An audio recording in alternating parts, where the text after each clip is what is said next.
RS 바이러스 예방접종, 어떤 아이는 맞추셔야 된다고 설명드리고 어떤 아이는 조금 더 지켜보셔도 됩니다 라고 설명드리고 있습니다.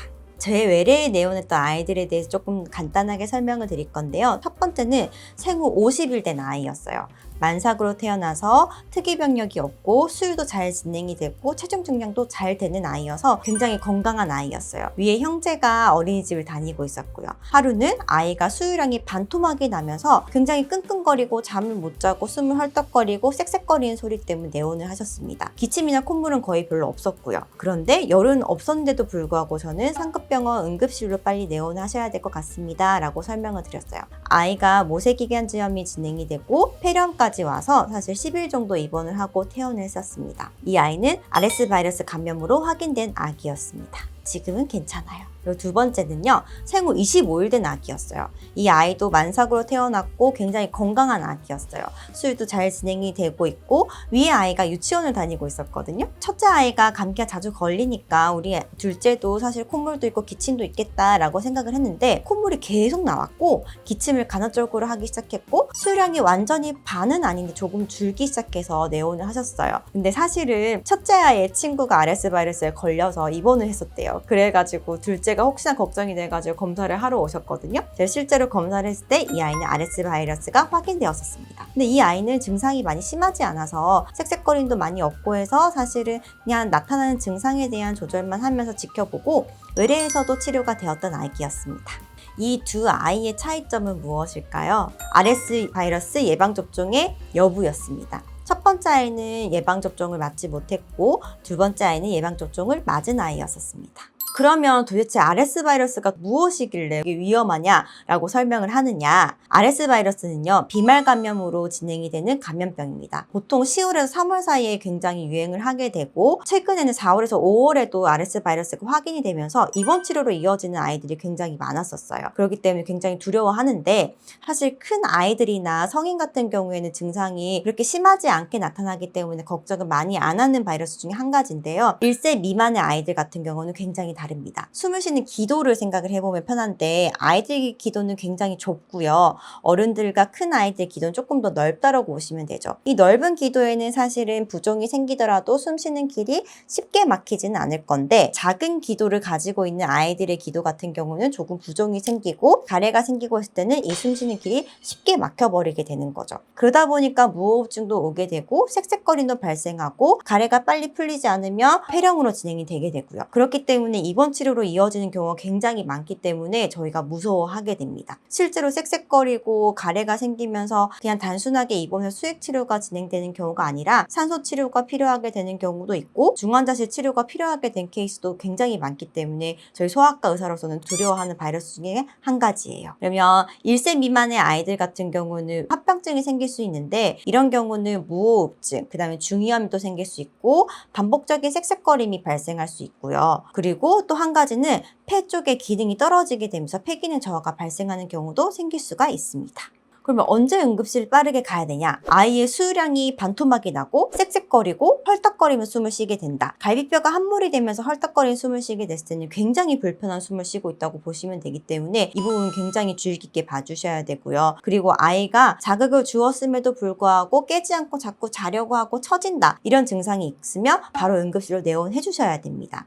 그리고 손발이 파래지거나 입술이 파래지거나 이런 경우는 청색증이 발생하기 때문에 위급한 상황이기 때문에 무조건 119를 부르셔야 돼요. 그리고 낮에 같은 경우에는요, 아이가 뭔가 이상하게 계속 처지는 것 같고 계속 너무 힘들어서 자려고만 하고 이런 경우에는 아이의 컨디션이 뭐 때문에 이렇게 변화가 있는 건지 확인하기 위해서 병원을 가보시는 것도 권장을 드리고 있어요. 특히 수유량은 저는 굉장히 중요하게 설명을 드린데요. 수유량이 뭐 조금 변하는 건 사실은 기복은 있을 수 있긴 하지만 거의 반토막이 나는 경우에는 조금 예민하게 보시고 뭐가 문제길래 우리 아이가 이런 변화가 생겼을지 꼭 확인해 보셨으면 좋겠다고 설명을 드리고 있어요.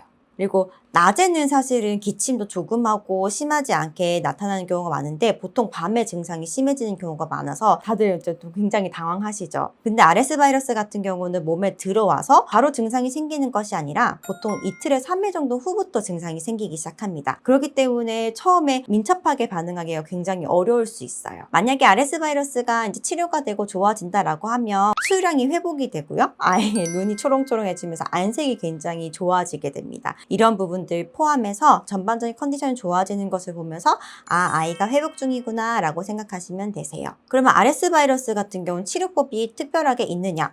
없습니다. 독감처럼 특별한 치료제가 있으면 좋겠지만 그런 특별한 치료제가 없는 질환입니다. 그래서 기침이 생기면 기침에 대한 증상을 조절하는 거, 콧물이 생기면 콧물 증상을 조절하는 그런 약제들이 치료 방법으로 진행이 되게 되는데 수량이 반토막이 나게 되면 탈수가 진행될 수 있기 때문에 입원해서 수액 치료가 필요한 경우도 생길 수 있고요. 그리고 무호흡증이 생기게 된다라고 하면 산소 치료가 필요할 수 있기 때문에 사실은 입원 치료로 많이 진행되게 됩니다. 그러면 RS 바이러스 예방 접종 같은 경우는 뭘 주로 이제 다루는 것이냐라고 볼 건데요. 항체 주사라고 보시면 됩니다. 그래서 RS 바이러스 예방 접종은 백신이라고 부르지 않습니다. 항체를 주입시켜서 예방 효과가 바로 나타날 수 있게끔 나타나게 하는 건데요. 그래서 빠르게 보호하는 효과가 나타나게 됩니다.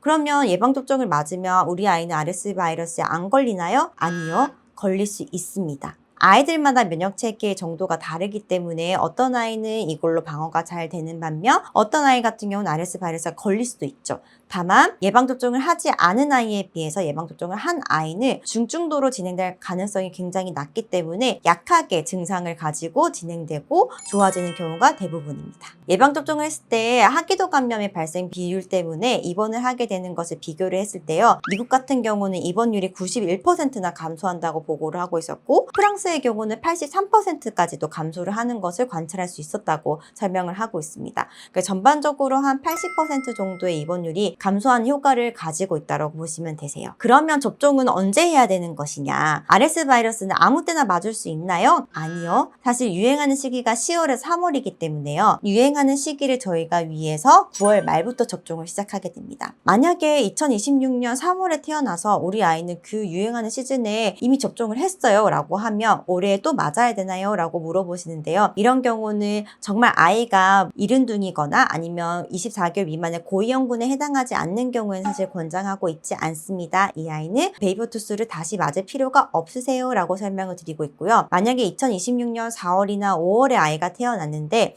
그땐 유행하는 시기가 아니었어요 라고 하시면요. 9월 말부터 접종을 하세요 라고 설명을 드리고 있어요. 만약에 10월에서 유행하는 시기에 태어났다라고 하면 최대한 빠르게 접종을 하시라고 권장을 드리고 있습니다.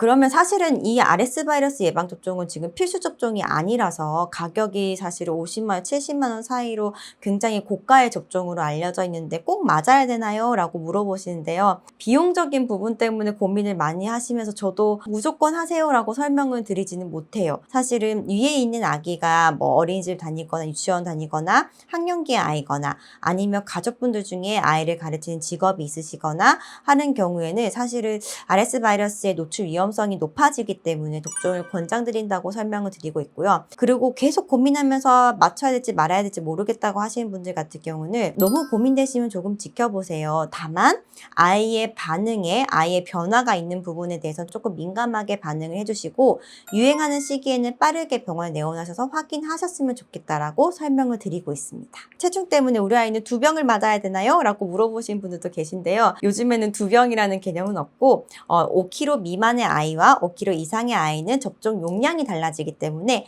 한 방으로 끝나게 됩니다. 또 한 가지는 RS 바이러스에 이미 걸렸는데 그럼 우리 아이는 그거 항체가 생겼으니까 안 맞아도 되는 건가요? 라고 하시는데 아니요. RS 바이러스도 A형이 있고 B형이 있기 때문에 A형이 걸리고 B형이 걸릴 수도 있기 때문에요. 사실은 RS 바이러스가 유행하는 시기라면 이 감염이 1차적으로 조금 증상이 좋아지고 나서 그 뒤에 RS 바이러스 예방접종을 하세요 라고 권장을 드리고 있어요.